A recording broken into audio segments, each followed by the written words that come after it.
السلام علیکم ناظرین، آپ دیکھ رہے ہیں فارمیسی بروز یوٹیوب چینل۔ فارمیسی بروز یوٹیوب چینل میں خوش آمدید۔ آج ہم بات کریں گے ایک سرپ کے بارے میں جسے بنیسان سرپ کہا جاتا ہے۔ یہ ایک مشہور ہربل دوا ہے جو بچوں کے پیٹ کے تمام چھوٹے بڑے مسائل کے لیے بے حد مفید ہے۔ تو بات کرتے ہیں بنیسان سرپ کے اجزاء کے بارے میں کہ بنیسان سرپ میں کون کون سے اجزاء شامل ہے۔ بنیسان سرپ میں شامل اجزاء میں سویا، گلوئی، الائچی، سونف اور دیگر ہاضمے کو بہتر بنانے والی بوٹیاں شامل ہے۔ یہ تمام اجزاء بچوں کے معدے کو طاقت دیتے ہیں، بھوک بڑھاتی ہے اور پیٹ کی گیس ختم کرتے ہیں۔ تو بات کرتے ہیں بنیسان سرپ کی فوائد کے بارے میں۔ یہ بچوں کے پیٹ میں گیس اور افارہ میں آرام دیتا ہے۔ دودھ یا خوراک ہضم نہ ہونے کی صورت میں بھی مفید ہے۔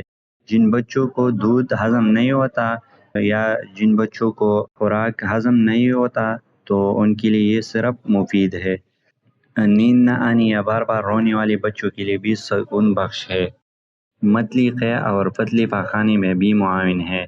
اس کے ساتھ ساتھ یہ سرپ بچوں کے طاقت اور نشوونما کے لیے بھی بے حد مفید ہے۔ اب بات کرتے ہیں بنیسان سرپ کی خوراک کے طریقہ کار کے بارے میں۔ تو نوزائیدہ بچوں کے لیے آدھی چمچ دن میں 2 بار استعمال کی جا سکتی ہے، یا 1 سال سے اوپر بچوں کے لیے یہ دن میں 1 چمچ 2 بار استعمال کی جا سکتی ہے۔ اب بات کرتے ہیں احتیاطی تدابیر کے بارے میں۔ تو دوا کو استعمال سے پہلے اچھی طرح ہلائے۔ کوئی بھی سرپ آپ استعمال کر رہے ہو تو ضروری بات ہے کہ آپ ان کو پہلے اچھی طرح ہلائے تاکہ اس میں موجود جو ذرات ہوتے ہیں وہ اچھی طرح سے حل ہو جائے۔ مقررہ مقدار سے زیادہ نہ لے یا کم نہ لے۔ جو بھی دوا آپ بچوں کو دے رہے ہو تو ڈاکٹر یا فارماسسٹ نے جتنی مقدار آپ کو بتایا ہے ان سے کم یا زیادہ نہیں لینا چاہیے۔ اب بات کرتے ہیں بنیسان سرپ کے ممکنہ نقصانات کے بارے میں۔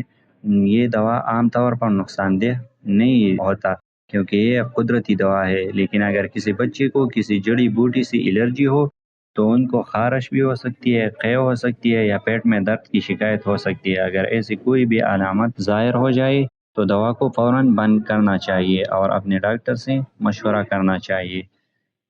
تو دوستو، بنیسان سرپ ایک محفوظ، قدرتی اور آزمودہ دوا ہے جو بچوں کے پیٹ کے مسائل کو آسانی سے حل کرتی ہے۔ اگر آپ کا بچہ بھی ہاضمے یا کسی مسئلے میں مبتلا ہے یا آپ کا بچہ کمزور ہے تو آپ بنیسان سرپ کا انتخاب کر سکتے ہیں۔ ویڈیو پسند آئے تو لائک کریں، کمنٹ کریں اور ہمارے چینل کو سبسکرائب کرنا نہ بھولیے۔ اللہ حافظ۔